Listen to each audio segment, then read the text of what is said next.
príncipe con los príncipes de su pueblo. Sí, hermano, y yo, según las predicaciones que he escuchado afuera de la iglesia, vemos que cómo es que se promete un cielo para reinar en un cielo, y vemos cómo es que Jesús da una promesa fija y firme aquí en la palabra de Dios. Entonces, ¿por qué se anuncia que va a haber un reino allá en los cielos? ¿Por qué cree usted que sea esa forma de explicar así? Bueno, la cuestión está clara. Resulta de que son versos que aparentan decir algo al respecto, pero se interpretan mal. ¿Verdad? Por ejemplo, cuando el apóstol Pablo habla a los filipenses y le dice, vuestra ciudadanía está en los cielos. De donde también dice, esperamos al Señor. Está diciendo una cosa, pero aclara otra. Dice que nuestra ciudadanía está en los cielos, pero de donde también dice, esperamos al Señor. Por ejemplo, usted, hermano Carlitos, como guatemalteco, como un ciudadano guatemalteco, ¿a dónde está su ciudadanía? En Guatemala. Pues está en la República, ¿verdad? Está en la capital. Ahí está el patrón de los ciudadanos. Y vivimos en Petén, ¿verdad? Por ejemplo, yo soy de Escuintla, allá soy nacido. Y mi ciudadanía pues está en la capital, pero vivo en Petén, ¿verdad? ¿Quieren algún registro de ciudadanos al patrón legislativo, ¿verdad? En la capital de Guatemala. Yo tengo también otro texto que muchos me mencionan. Yo he escuchado sobre San Juan 14:1, donde dice, voy pues a preparar un lugar para vosotros. Entonces, ¿cómo podría usted explicarme ese texto? ¿Qué es lo que representa ese texto en la Biblia? Muy bien, en ningún momento está hablando el Señor Jesús de ir a preparar lugar allá al cielo, porque Él no va para el cielo en ese momento. Si vemos la secuencia del capítulo 13, en los últimos versos, Jesús no va para el cielo. Jesús va así a morir a la cruz del Calvario y luego a la tumba. Y si el Señor Jesús estuviera diciendo eso, fuera paradójico, él mismo se contradice, ¿verdad? Porque ya en el capítulo 25, verso 34 en adelante de Mateo, dice que el reino estaba preparado desde antes de la fundación del mundo. Entonces, ¿qué fue a preparar el Señor? Ya no iría a preparar nada, pues. Entonces se refiere a otro aspecto.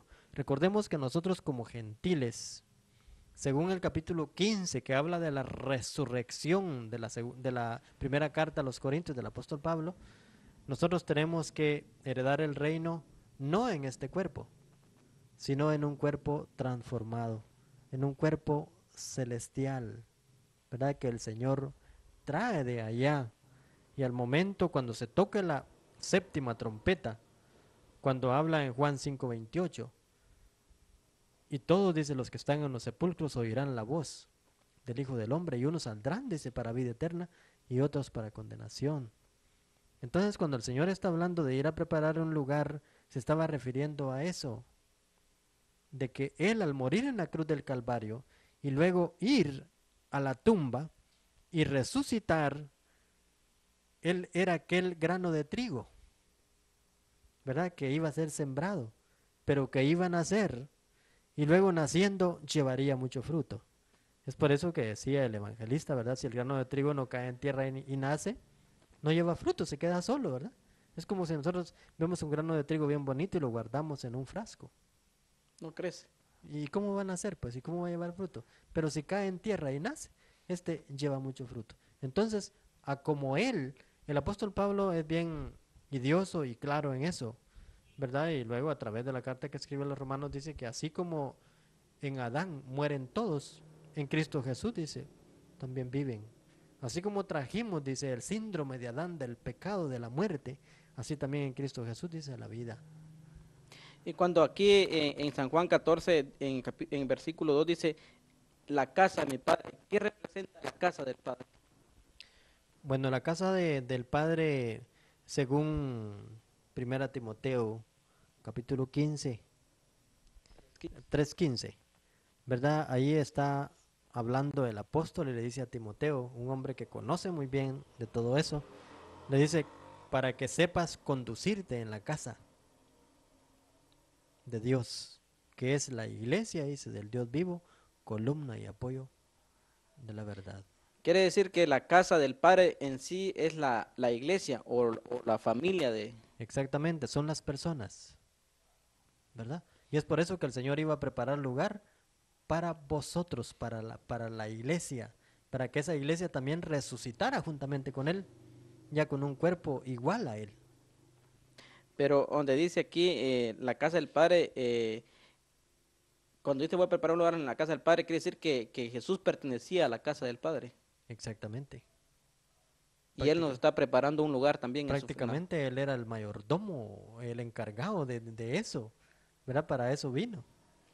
Entonces, cuando llamamos casa del Padre, ahí se está refiriendo que Jesús es parte de la familia de Dios. Exactamente. Entonces, Jesús quiere decir ahí que Jesús nos hace parte, por medio de morir en la cruz, nos hace parte también de la familia de Dios. Exactamente. O sea que la iglesia pues no se quedaría así literal, sino que como tiene que ser transformada, ¿verdad? El apóstol Pablo, según 1 Tesalonicenses 4:13 al 17, ahí podemos ver que tiene que ser transformado, ¿verdad? Aquella persona al resucitar, creyendo en Cristo Jesús. Pero aquí, si la iglesia es la casa de Dios, entonces sería también en este cuerpo, seríamos también la familia de Dios. Ah, claro que sí, en el cuerpo literal, ¿verdad? O sea que estamos en este cuerpo literal ahorita tratando la manera de ver cómo conseguimos el que traerá el Señor, si es que estamos vivos, ¿verdad? Que luchar hasta que seamos transformados, si es que estamos muertos, pues resucitar ya transformados. Aquí en el versículo 3 dice, y si me fuere, os prepararé un lugar y vendré otra vez y os tomaré a mí mismo, para que donde yo estoy, vosotros también estéis. Ahí donde dice, para que donde yo estoy, vosotros también estéis. ¿A dónde estaba Jesús en ese momento? Bueno, en primer lugar, geográficamente estaba en Jerusalén y estaba en la tierra, pero espiritualmente estaba en el Padre, ¿verdad? Y así quería él mismo que aquellos sus hijos también estuvieran en comunión, en ese mismo lugar, en la misma mente, ¿verdad? Como dice el apóstol Pablo en el capítulo 1, verso 10, que todos pensemos, dice, la misma cosa. Quiere decir que Jesús en ese momento estaba en comunión con el Padre. Exactamente, Entonces, nosotros como iglesia, al prepararnos un lugar en la cruz, o sea, por medio de la muerte de Jesús, nosotros también íbamos a ser parte de esa comunión. exactamente. Bien, hermanos, ya vimos otra parte de también de estos textos que se malinterpretan. Eh, Vamos a seguir con el tema. Hermano, ¿algún otro texto que tenga usted que dé tal vez una oportunidad para dar a entender sobre el cielo? ¿No tiene algún texto usted que la gente o que las personas también ayuden a que ellos crean que vamos a ir a un cielo? Por lo menos el texto, el texto de Primera de Tesalonicenses 4:16. Quisiera que nos explicara un poco sobre este texto.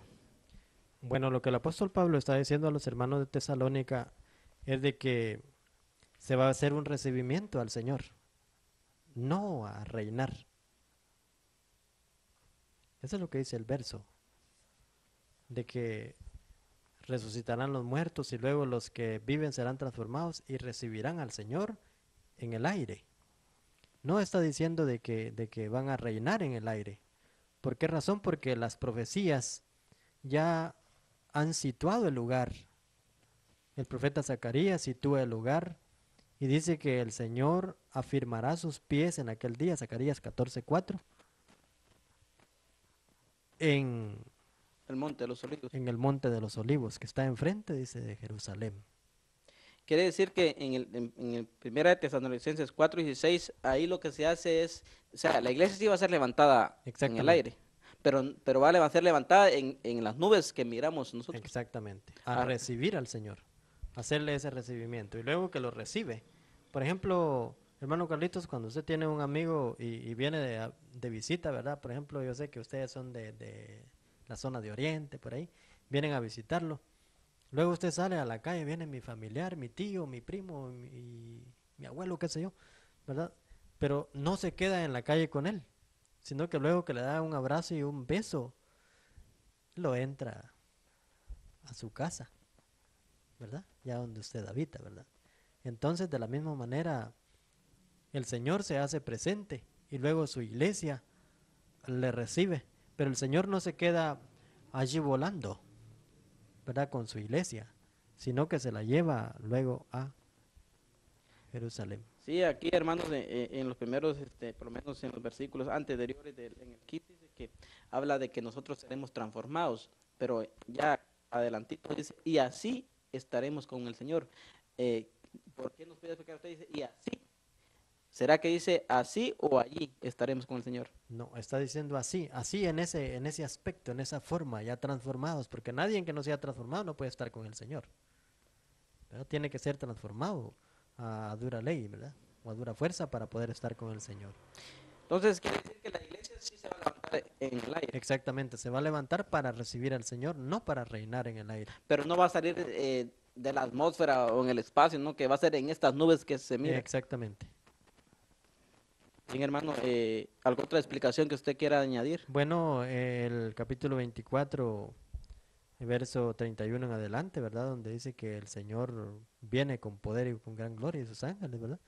Y se lamentarán, dice, todas las tribus y los pueblos y las naciones, viendo al Hijo del Hombre, dice que viene con gran poder y gloria. Entonces, vemos de que la venida del Señor Jesús a recibir a su iglesia o a llevarse a su iglesia para Jerusalén, no para el cielo, porque no hay un verso que diga que para el cielo nos lleva dentro de la palabra del Señor, ¿verdad? Como dijimos, dentro de los 39 libros del Antiguo Testamento y los 27 del Nuevo, no hay un verso que ampare eso, que diga que nos lleva para el cielo y que vamos a ir a reinar. No hay un solo verso. Tal vez en otro libro creado, ¿verdad? Como en un libro de los hermanos católicos, las verdades eternas, ¿verdad? Pero eso no son las Sagradas Escrituras, ¿verdad? Nosotros confiamos en las Sagradas Escrituras, otras fuentes literarias pues están en segundo lugar. Entonces, el Señor viene a recibir a su iglesia se levanta y recibe al Señor y luego somos transportados a Jerusalén a reinar con el Señor aquí en la tierra. Hermano, ¿y quiénes son los que se van a encargar de hacer esa, de levantar a los muertos?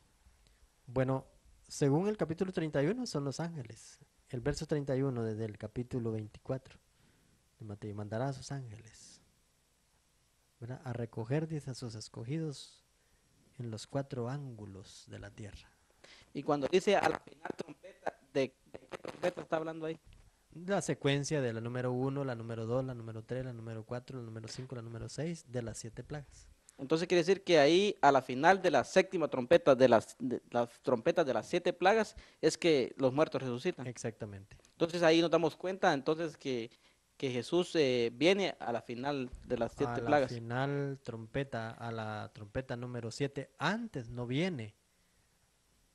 Yo no sé de dónde han salido estas fuentes teológicas, ¿verdad? Que aseguran de que hay un rapto y que viene el Señor antes de eso, ¿verdad? Si tienen que pasar las 7 plagas, ¿verdad? Antes de eso no encontramos una venida. Yo me he rebuscado y me he quebrado la cabeza buscando eso de que, ¿dónde está esa venida, verdad? Y ahí habla también de que va a haber los que estén vivos serán transformados. O sea que esos vivos van a estar aquí a la final de la séptima trompeta. Claro que sí.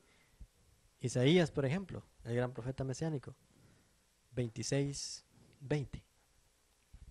Él habla ahí respecto a la iglesia. Anda pues, dice pueblo mío, éntrate a tu cámara y cierra, dice, tras ti tus puertas y escóndete un momento en cuanto pasa, dice, la ira de Jehová. Porque aquí dice Jehová visita, dice, al morador de la tierra.